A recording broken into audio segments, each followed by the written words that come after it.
Disent les scientifiques aujourd'hui, c'est que le bonheur vient pour 50% à peu près de la génétique, c'est-à-dire de nos gènes, de notre atavisme, de notre héritage, à 50%. 40% vient de ce qu'on va faire. Les choix de vie, le sens qu'on va donner à notre vie, nos engagements, les rencontres qu'on va faire.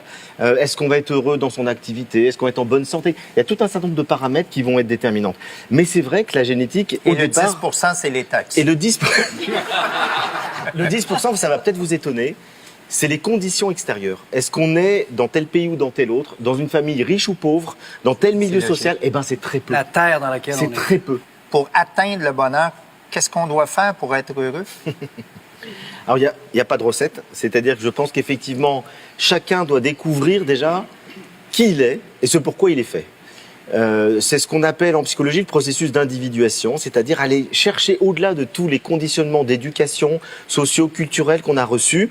Au fond, est-ce qu'on est vraiment à sa place? Et vous avez des gens qui s'aperçoivent à 40 ans qu'ils étaient artistes et puis qui se retrouvent banquiers, etc. Parce que papa voulait voilà, que... Ouais, exactement. Donc déjà, la première chose, c'est, Spinoza nous explique très bien, le bonheur, c'est de réaliser sa nature profonde.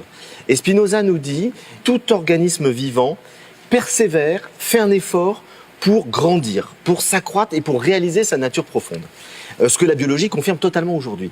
Et il nous dit, il y a deux grandes émotions fondamentales, c'est la tristesse et la joie.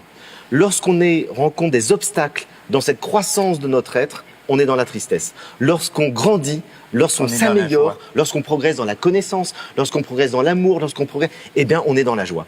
Et il nous dit, tout le but de la vie, c'est que la joie prenne toute la place. Et pour ça, il faut faire un effort pour se connaître, pour mettre de l'ordre dans ses passions, pour arriver à savoir qu'est-ce qui me convient, qu'est-ce qui me convient pas, quels sont les types de relations amoureuses qui sont justes pour moi, quel type d'activité est juste pour moi. Donc il y a tout un travail par la raison pour arriver à se connaître et faire ce qui est bon pour nous.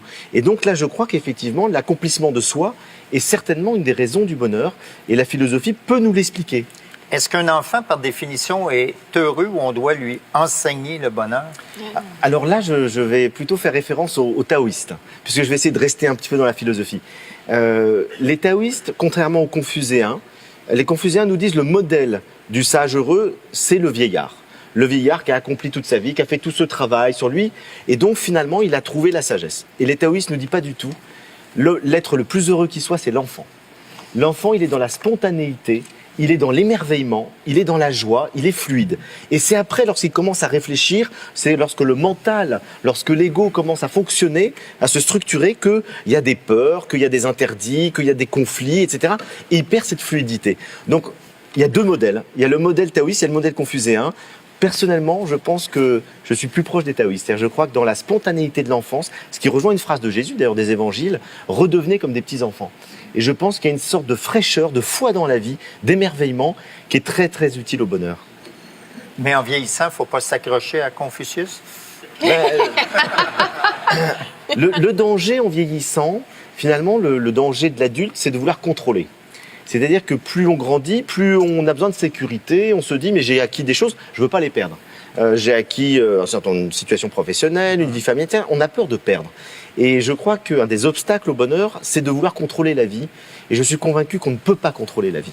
La vie est en mouvement permanent, comme disent les bouddhistes, et qu'une des clés du bonheur, c'est justement d'accepter ça, de ne pas contrôler, d'être dans le lâcher-prise, d'être dans cette espèce de confiance qui fait que si on est déstabilisé, si la vie nous envoie une difficulté, un obstacle, une épreuve, quelque chose qu'on n'avait pas prévu, eh ben, essayons d'écouter vers quoi la vie nous réoriente, plutôt que nous opposer totalement en disant là, ça me panique. Et donc je pense que le lâcher-prise, c'est une des clés du bonheur. Je vous cite, « Le droit au bonheur s'est mué en devoir et du coup en fardeau. L'homme moderne est condamné à être heureux et ne peut s'en prendre qu'à lui-même s'il n'y parvient pas. Donc la quête du bonheur peut rendre malheureux. » Absolument. Oui. Absolument, c'est aussi un des paradoxes, c'est qu'on est peut-être trop dans une recherche volontaire et obsessionnelle du bonheur. Et je crois que ce qu'il faut faire, c'est simplement être dans l'expérience en donnant la possibilité à la vie de faire émerger ce bonheur. Vous savez, il y a une chose qu'on n'a pas dit mais qui est très importante, c'est la différence entre le plaisir et le bonheur. Et au fond, le mot bonheur est né chez les Grecs de cette réflexion sur le plaisir. Le plaisir, c'est l'expérience qu'on fait tous. Quotidiennement, on recherche le plaisir. On a soif, on va boire, on a du plaisir, on écoute un morceau de musique qu'on aime, on a du plaisir, on regarde une bonne série télé, on a du plaisir. Donc on recherche le plaisir toute la journée, c'est ce qui nous meut. L'homme est un être de plaisir. Mais la somme des plaisirs ne fait font pas pas le bonheur. forcément le bonheur. Et Ouais. pourquoi? Et c'est Épicure qui, le premier, répond très bien à la question. Il dit parce que tout plaisir n'est pas bon. Il y a des plaisirs qui nous font du mal. Il y a trop de plaisirs qui tuent le plaisir. On le voit, on mange trop, on boit trop, après on est mal pendant un bon moment. Et il faut savoir sélectionner les plaisirs. Et donc c'est la raison qui va nous permettre de nous dire, il faut m'arrêter à ce moment-là, il ne faut pas chercher tous les plaisirs, parce que j'ai fait tel engagement de vie, parce que j'ai telle valeur, je ne vais pas forcément chercher tous les plaisirs immédiats. Et donc il faut modérer le plaisir. Et Épicure, quand on parle d'Épicure, on dit oui, c'est la jouissance, pas du tout. Pas vrai. Épicure, c'est la recherche du plaisir, mais le plaisir modéré, le plaisir qualitatif. C'est la qualité contre la quantité. Et le bonheur, c'est donc la recherche d'un état de plaisir intelligent, d'un plaisir qui est mu par une recherche d'équilibre, une recherche d'harmonie. Donc, Épicure n'était pas épicurien, tout comme Platon n'était pas platonique. C'est ça? Absolument. Vous êtes convaincu qu'il est impossible d'être heureux si on n'est pas généreux. Pourquoi donner rend-il heureux? C'est une espèce de loi, peut-être, de la nature humaine. Il y a aussi une phrase des évangiles qui le dit, c'est « il y a plus de joie à donner qu'à recevoir ». Et lorsque les sociologues ont étudié des milliers de personnes leur vie concrète, ils sont aperçus que les gens généreux étaient plus heureux que les autres. Ça confirme cette règle-là. C'est-à-dire qu'au fond, le fait de partager le bonheur rend plus heureux. Et les gens qui ne sont pas généreux, les gens qui sont mesquins, les gens qui n'aiment pas donner, globalement sont plus malheureux. Mais vous citez souvent les Écritures. Est-ce que le bonheur est dans la religion? Ça dépend quelle religion, ça dépend de quoi on parle. Par exemple, si on parle du christianisme. Dans l'Évangile, je trouve qu'il y a quelque chose de très joyeux. Et puis si vous prenez le christianisme tel qu'il a été dans certaines sociétés que nos parents ou nos grands-parents ont pu connaître, ici même ou en France, c'était devenu un dolorisme culpabilisant, rigide, écrasant. C'est la tâche originelle, Voilà. c'est Le péché originel. Ça rend pas heureux du tout. Donc je pense que dans l'histoire des religions, il y a des choses qui sont effectivement des grands moments de joie, de bonheur, d'épanouissement. Et puis il y a des moments où le contrôle clérical a fait qu'on a voulu contrôler les individus et que là, ils n'ont pas été heureux du tout. Cela dit, il y a eu des enquêtes aux États-Unis qui ont montré que les gens croyants, qui mettent vraiment leur foi en pratique dans la vie, sont globalement plus heureux que les autres. Et je pense que la raison est très simple, c'est qu'ils ont confiance dans la vie. C'est que ça aide de croire en Dieu. Donc c'est un élément qui peut être utile. C'est peut-être aussi que ça a calmé une angoisse existentielle. Absolument. Telle, Ouais. si je ne veux pas juger aucunement, mais que ça vient de calmer quelque chose, j'ai plus de place au bonheur, peut-être. Mais ça peut éviter de se poser des questions sur soi Voilà. aussi. Alors le bonheur n'est pas là forcément Il y a la valeur un travail suprême. à faire. C'est-à-dire que le bonheur c'est une chose. Moi je suis pas sûr que ce soit la chose la plus importante sur Terre. Qu'est-ce que c'est? Peut-être l'amour. Qui amène le bonheur et le malheur aussi. Voilà, parce que on peut. Non, mais c'est vrai.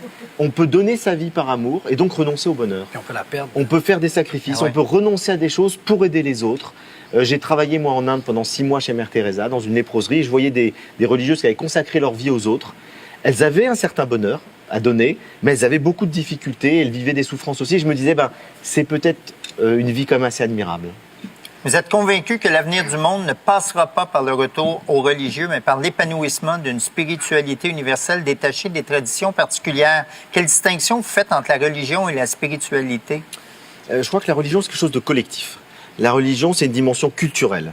Dans l'histoire de l'humanité, il n'y a pas de peuple sans religion, puisque la religion, c'est ce qui unit des individus à travers la croyance partagée, les rituels partagés, en quelque chose qui les dépasse, en un invisible. Et il se trouve que les êtres humains ont besoin de ça. Donc, toutes les religions créent du lien social. Mais le problème de la religion, c'est que parce que ça crée du lien social, on est dans le politique.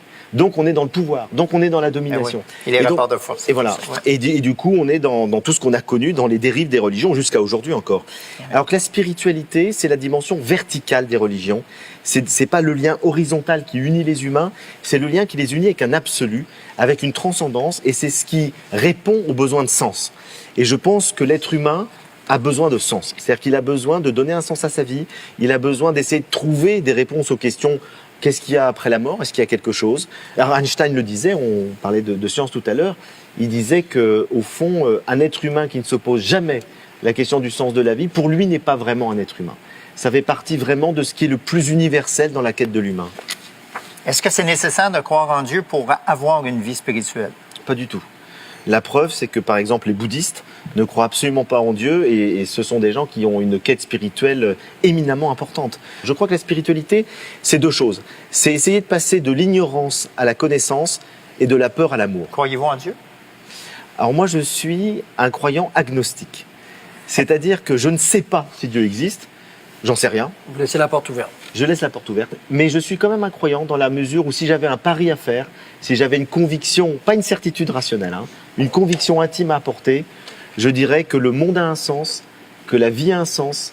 Et donc dans ce sens-là, je pense que je suis croyant, mais j'adhère pas à des religions dogmatiques. Parce que vous avez peur d'aller en enfer. Oh, pas du tout. Que signifie pour vous la montée des intégrismes religieux à laquelle on assiste présentement? Je crois que c'est lié au choc des cultures.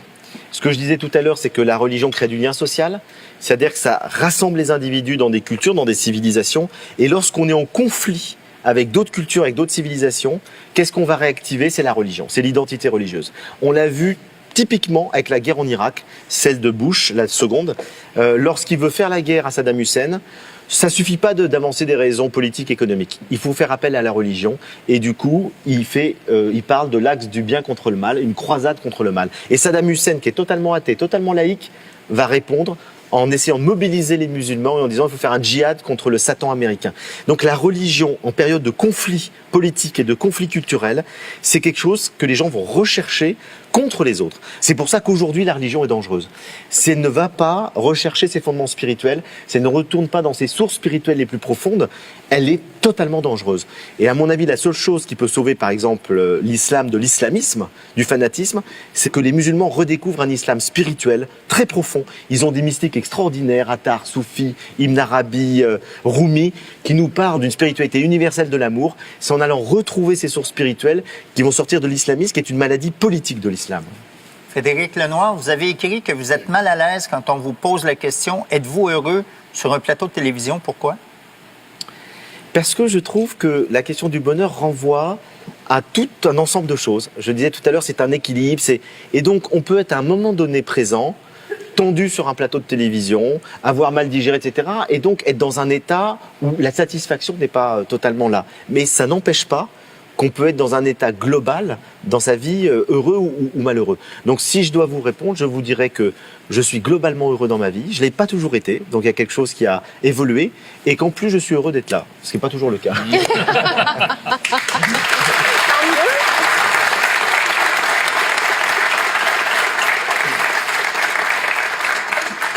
Vous semblez avoir un bel équilibre. Qu'est-ce qui vous a permis d'atteindre le bonheur et la paix intérieure dans votre vie? Ça n'a pas dû toujours être comme ça? Ça n'a pas toujours été comme ça. Et je pense que si j'ai recherché le bonheur, si je me suis intéressé à la philosophie, à la spiritualité, à la psychologie, j'ai fait une psychanalyse, c'est parce que j'étais malheureux. Et moi, c'est parce que j'étais plutôt un enfant qui a été, je dirais, qui a eu des difficultés relationnelles et affectives avec mes parents. Ensuite, j'étais un adolescent complexé. J'étais complexé par ma taille, puisque je suis petite taille. Et la première fille que j'ai aimée à l'âge de 13 ans, elle m'a dit « Oh là là !» Quel dommage que tu sois si petit, parce que vraiment, je t'aime beaucoup. Mais... Et du coup, voilà, c'était très dur. Merci. Et du coup... Non, je partage. Vous partagez. Voilà, bon. Et tout, vous savez, quand on est adolescent, ça marque. Ça marque. Alors, du coup, j'ai fait de la philo. Je me suis dit, bon, ça me servira peut-être à quelque chose dans la vie.